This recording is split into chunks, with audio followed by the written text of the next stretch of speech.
اور اس طرح بے باکی کا مظاہرہ کرتے ہوئے بات بات پہ شرک کے فتوے لگانا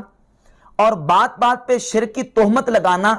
اسناد حقیقی، مجازی اور ذاتی عطائی کا فرق کیے بغیر، یہ کن لوگوں کا شیوہ ہے؟ یہ خوارج کا طریقہ ہے، یہ یہودیوں کا طریقہ ہے، اور یہ منافقین کا طریقہ۔ میں اس پر انشاءاللہ پروف پیش کروں گا کہ رسول اللہ صلی اللہ علیہ وآلہ وسلم کی ذات اقدس جو سید الموحدین ہیں، جو اس کائنات کو توحید کا سبق اور درس دینے کے لیے تشریف لے کے آئے، پیارے آقا صلی اللہ علیہ وآلہ وسلم کی ذات اقدس اور حضور کے صحابہ پر یہودیوں نے شرک کی تہمت لگائی۔ اور صحیح حدیث ہے مسند احمد ابن حنبل میں، اور اس کے علاوہ سنن نسائی میں امام نسائی رحمۃ اللہ تعالی علیہ اس کو 3778 نمبر سنن نسائی میں لے کے آئے، اور سنن نسائی کا ایک دوسرا نسخہ ہے، اس میں 3804 نمبر ہے، یعنی اسلام 360 جو وہابیوں کی ایپ ہے اس میں 3804 نمبر اس کا موجود ہے، یہ سنن نسائی میں۔ اور مسند احمد ابن حنبل میں 26553 نمبر حدیث ہے۔ حضرت قتیلہ بنت سیفی الجہنیہ رضی اللہ تعالیٰ عنہ صحابیہ فرماتی ہیں کہ ایک یہودیوں کا عالم نبی پاک صلی اللہ علیہ وآلہ وسلم کی بارگاہ اقدس میں آیا اور آ کے اس نے کہا، یا محمد نعم القوم انتم لولا انکم تشرکون، اے محمد تم بڑے اچھے لوگ ہو اگر تم شرک نہ کرو۔ یہ کون کہہ رہا ہے؟ یہودی آ کے کہہ رہا ہے، اور کس کو کہہ رہا ہے؟ سید الموحدین، جو ساری کائنات کو توحید کا سبق اور درس دینے کے لیے ہمارے پیارے آقا مولا صلی اللہ علیہ وسلم کی ذات اقدس حضور کو آ کے یہودیوں کا عالم کہتا ہے نعوذ باللہ تعالیٰ کہ لولا انکم تشرکون، تم لوگ اچھے ہو اگر تم شرک نہ کرو۔ اور سنن نسائی میں الفاظ یہ ہیں کہ انکم تنددون و انکم تشرکون، تم اللہ کے برابر کرتے ہو اور تم شرک کرتے ہو۔ تو نبی پاک صلی اللہ علیہ وآلہ وسلم نے اس کے جواب میں فرمایا، سبحان اللہ وما ذاک، اللہ پاک ہے، وہ کیا ہے جو تم ہمارے اوپر تہمت لگا رہے ہو کہ ہم شرک کرتے ہیں نعوذ باللہ تعالیٰ۔ تو اس نے کہا کہ وہ یہ کہ آپ لوگ یہ کہتے ہیں ما شاء اللہ و شئتا، یعنی آپ کے صحابہ یہ کہتے ہیں کہ ما شاء اللہ و شئتا، جو اللہ چاہے اور آپ چاہیں، اور آپ کے صحابہ یہ کہتے ہیں والکعبہ، یعنی کعبے کی قسم۔ تو یہ شرک ہے، اگر تم یہ شرک چھوڑ دو تو تم اچھے لوگ ہو۔ اب یہودی کی تہمت دیکھیں کہ اس نے نبی پاک صلی اللہ علیہ وسلم کی ذات اقدس اور حضور کے صحابہ کرام رضی اللہ تعالیٰ عنہم کو بھی نعوذ باللہ شرک کی تہمت لگا دی۔ تو اب یہ شیوہ کن کا ہے؟ اہل توحید پر بلا وجہ حقیقی و مجازی اور ذاتی اور عطائی کے فرق کو بالا طاق رکھ کر شرک کی تہمت لگانا، یہ یہودیوں کا طریقہ۔ اور یہودی کا میں نے حوالہ دے دیا، سنن نسائی 3778 نمبر حدیث، اور مسند احمد ابن حنبل 26553 نمبر حدیث ہے۔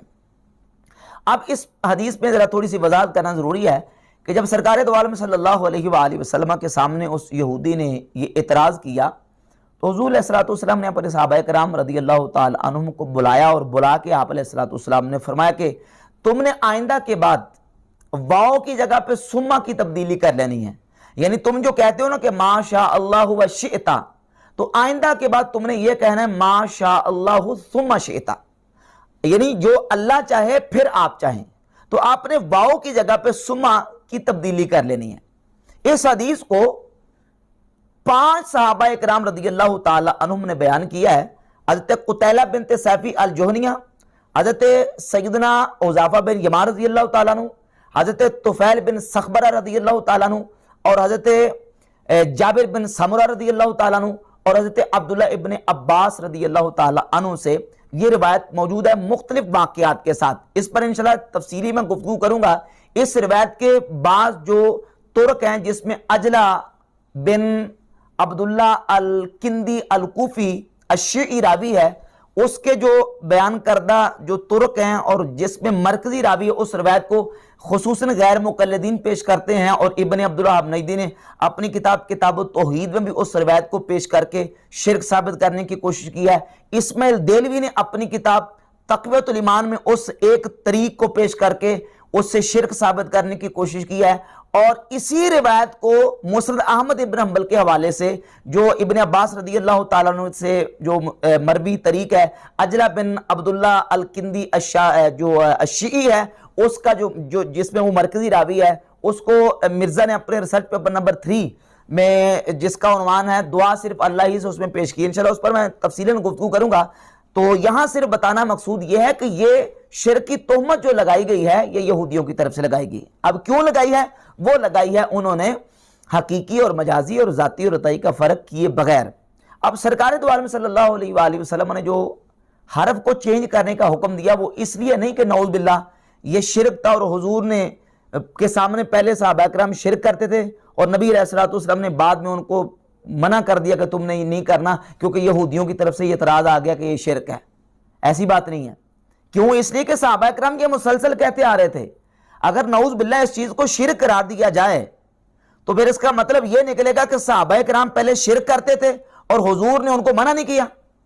سرکار تو آئے ہی توحید سکھانے کے لیے، اور اس کا مطلب یہ نکلے گا کہ یہودیوں کے عالم کے توحید سکھانے سے نبی صلی اللہ علیہ وآلہ وسلم اور حضور کے صحابہ کو توحید کا پتہ چلا۔ اس سے پہلے تو نعوذ باللہ وہ صحابہ شرک کر رہے تھے الیاذ باللہ تعالی۔ حالانکہ یہ مطلب نہیں ہے، بلکہ بڑے بڑے اجلہ ائمہ محدثین کے حوالہ جات موجود ہیں۔ امام طحاوی رحمۃ اللہ علیہ نے اپنی کتاب شرح مشکل الآثار میں بھی اسی روایت کو بیان کر کے انہوں نے لکھا یہ پہلے مباح تھا اور بعد میں حضور علیہ الصلوۃ والسلام نے اس کو منع کر دیا۔ امام نووی رحمۃ اللہ علیہ نے ریاض الصالحین میں پورا چیپٹر اور عنوان اس بات کا قائم کیا ہے کہ ما شاء اللہ و شئت پہلے کہنا جائز اور بعد مکروہ ہو گیا، یعنی اس کے کراہت کا بیان، اس کے شرک کا بیان نہیں کیا۔ یہ نہیں کہا کہ اس کے شرک کا بیان، یہ کہا کہ اس کے مکروہ ہونے کا بیان۔ کیوں مکروہ؟ اس لیے کہ نبی پاک صلی اللہ علیہ وآلہ وسلم نے اس لفظ واو کو منع کر دیا اور کہا کہ ما شاء اللہ و شئت کی جگہ پہ تم نے کہنا ما شاء اللہ ثم شئت۔ تو پر انشاءاللہ اس پر پوری تفصیلاً جو ہے نا وہ ڈیٹیل اسی حدیث کے اوپر انشاءاللہ گفتگو کریں گے۔ تو دوسرا حوالہ جو منافقین کی طرف سے ہے کہ منافقین نے بھی شرک کا فتویٰ لگایا اور شرک کی تہمت لگائی۔ تفسیر کی معتبر اور مستند کتابوں میں یہ واقعہ موجود ہے کہ جب نبی پاک صلی اللہ علیہ وآلہ وسلم نے حکم دیا کہ جس نے میری اطاعت کی اس نے اللہ کی اطاعت کی، اور جس نے میرے ساتھ محبت کی اس نے اللہ کے ساتھ محبت کی، یہ سن کر منافقین نے یہ کہا کہ محمد صلی اللہ علیہ وآلہ وسلم نعوذ باللہ یہ چاہتے ہیں کہ جس طرح عیسائیوں نے عیسیٰ علیہ السلام کو رب اور خدا بنا لیا تھا ہم بھی ان کو رب اور خدا بنا لیں، نعوذ باللہ تعالی۔ سورۃ النساء کی آیت نمبر 80 کی تفسیر میں امام ابن الجوزی نے اپنی کتاب زاد المسیر میں، یہ تفسیر کی کتاب ہے امام ابن الجوزی کی تفسیر زاد المسیر، اور یہ امام بغوی کی کتاب ہے تفسیر معالم التنزیل، اور اسی طرح امام فخر الدین رازی نے اپنی کتاب تفسیر کبیر میں، اور علامہ علوسی نے تفسیر روح المعانی میں اس واقعے کو ذکر کیا کہ منافقین نے کہا قال بعض المنافقین ما يريد هذا الرجل الا ان نتخذه ربا كما اتخذت النصارى عيسى ابن مریم ربا۔ یہ محمد نعوذ باللہ یہ چاہتے ہیں کہ ہم ان کو ایسے رب بنا لیں جس طرح کے عیسائیوں نے عیسیٰ علیہ السلام کو رب بنا لیا۔ تو اب اس بات پر منافقین نے رسول اللہ صلی اللہ علیہ وآلہ وسلم کی ذات اقدس پر نعوذ باللہ تعالی شرک کی تہمت لگائی، اور اسی طریقے سے خوارج کا وہ گروہ جنہوں نے مولا علی مرتضی شیر خدا کرم اللہ تعالی وجہ الکریم اور حضرت امیر معاویہ رضی اللہ تعالیٰ عنہ اور حضرت عمر بن عاص رضی اللہ تعالیٰ عنہ کو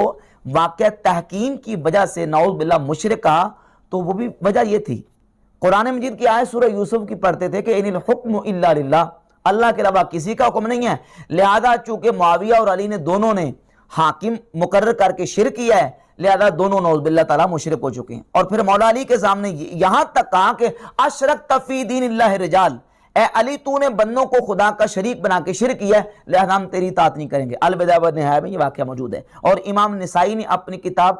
خصائص علی میں روایت نمبر 185 اسی کو بیان کیا، اور امام مسلم رحمۃ اللہ علیہ صحیح مسلم 2468 نمبر حدیث لے کے جب مولا علی نے ان کی یہ بات سنی تو آپ نے فرمایا کلمۃ حق ارید بہا باطل،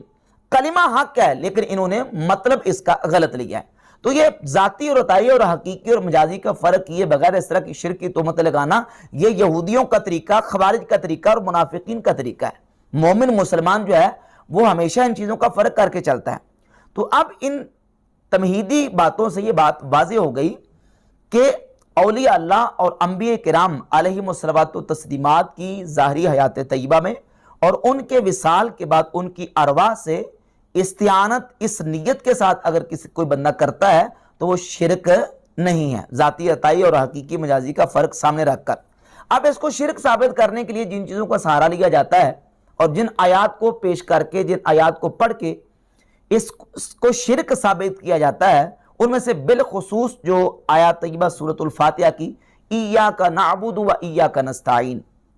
کہتے ہیں یہ قرآن میں تو واضح لکھا ہوا ہے کہ یا اللہ ہم تیری ہی عبادت کرتے ہیں اور ہم تجھ ہی سے مدد طلب کرتے ہیں۔ تو چونکہ اللہ رب العزت کے علاوہ کسی اور سے مدد طلب کرنا اور استعانت کرنا شرک ہے، لہذا جو ہے وہ انبیاء اولیاء سے استعانت اور امداد شرک ہے۔ اسی آیت کو جب ہم دیکھتے ہیں، سوال یہ پیدا ہوتا ہے کہ ایاک نستعین، یا اللہ ہم تجھ ہی سے استعانت کرتے ہیں، تجھ ہی سے مدد طلب کرتے ہیں۔ سوال یہ ہے کہ اس میں مطلق استعانت میں حصر ہے یا کہ استعانت حقیقی میں حصر ہے؟ اگر یہ لوگ یہ کہیں کہ مطلقاً اللہ کے علاوہ کسی اور سے استعانت کرنا شرک ہے، تو پھر حکیم سے دعائی مانگنا بھی شرک ہوگا، امیر سے ملازمت مانگنا بھی شرک ہوگا، کسی حکمران سے دنیاوی مدد مانگنا بھی شرک ہوگا، کیونکہ یہاں مطلقاً ہر قسم کی استعانت جو ہے وہ اللہ رب العزت سے، اللہ کے علاوہ مطلقاً کسی سے استعانت کرنا جو ہے وہ اس کو شرک کرا دیا جا رہا ہے۔ تو ظاہر ہے پھر وہ کسی بھی قسم کی استعانت ہوگی، وہ زندہ سے استعانت ہو تب بھی شرک ہے، فوت ہونے والے سے استعانت ہو تب بھی شرک ہے، وہ جو ہے وہ کسی اللہ کے نبی ولی سے ہو تب بھی شرک ہے، اور کسی دنیا دار سے ہو تب بھی شرک ہے۔ جبکہ قرآن مجید فرقان حمید کی آیات اور نبی پاک صلی اللہ علیہ وآلہ وسلم کی احادیث طیبات کو اٹھا کر دیکھ لیں، یہ مطلب جو ہے وہ ہرگز قرآن اور حدیث اس کی اجازت نہیں دیتا، بلکہ خود نبی پاک صلی اللہ علیہ وآلہ وسلم سے جو روایات اور احادیث ثابت ہیں، بالخصوص سنن نسائی میں 3687 نمبر حدیث، اور اسلام 360 ایپ جو وہابیوں کی ایپ ہے اس میں سنن نسائی کا نمبر ہے 3718۔ نبی پاک صلی اللہ علیہ وآلہ وسلم کی بارگاہ اقدس میں ایک قبیلہ آیا، تو آپ علیہ السلام نے ان کو فرمایا کہ تم ظہر کی نماز کے بعد آنا، اذا صلیت الظہر، جب میں ظہر کی نماز پڑھ لوں تو ظہر کی نماز پڑھنے کے بعد فقوموا فقولوا، تم نے کھڑے ہو جانا ہے اور کھڑے ہو کے یہ کہنا انا نستعین برسول اللہ علی المؤمنین، ہم اللہ کے رسول سے مدد طلب کرتے ہیں مومنین پر۔ انا نستعین برسول اللہ، وہی ایاک نعبد و ایاک نستعین، یا اللہ ہم تجھ ہی سے مدد طلب کرتے ہیں۔ تو حضور نے خود کہا کہ جب میں ظہر کی نماز پڑھ چکوں تو تم نے آگے کہنا انا نستعین برسول اللہ علی المؤمنین، کہ ہم مومنین پر اللہ کے رسول سے مدد طلب کرتے ہیں۔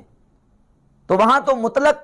اگر مراد لیا جائے استعانت کو کہ مطلقاً استعانت اللہ کے علاوہ کسی سے کرنا شرک ہے، تو نعوذ باللہ تعالیٰ کیا اللہ کے نبی علیہ السلام شرک کی دعوت دے رہے ہیں؟ کیا نعوذ باللہ تعالیٰ شرک کی تعلیم دے رہے ہیں؟ حضور خود فرما رہے ہیں کہ تم نے آ کے یہ کہنا ہے انا نستعین برسول اللہ علی المؤمنین، کہ ہم مومنین پر اللہ کے رسول سے مدد طلب کرتے ہیں۔ اور اس کے علاوہ نبی پاک صلی اللہ علیہ وآلہ وسلم کی ذات اقدس کی بارگاہ اقدس میں حضرت سیدنا ربیعہ اسلمی رضی اللہ تعالیٰ عنہ جب حاضر تھے، صحیح مسلم میں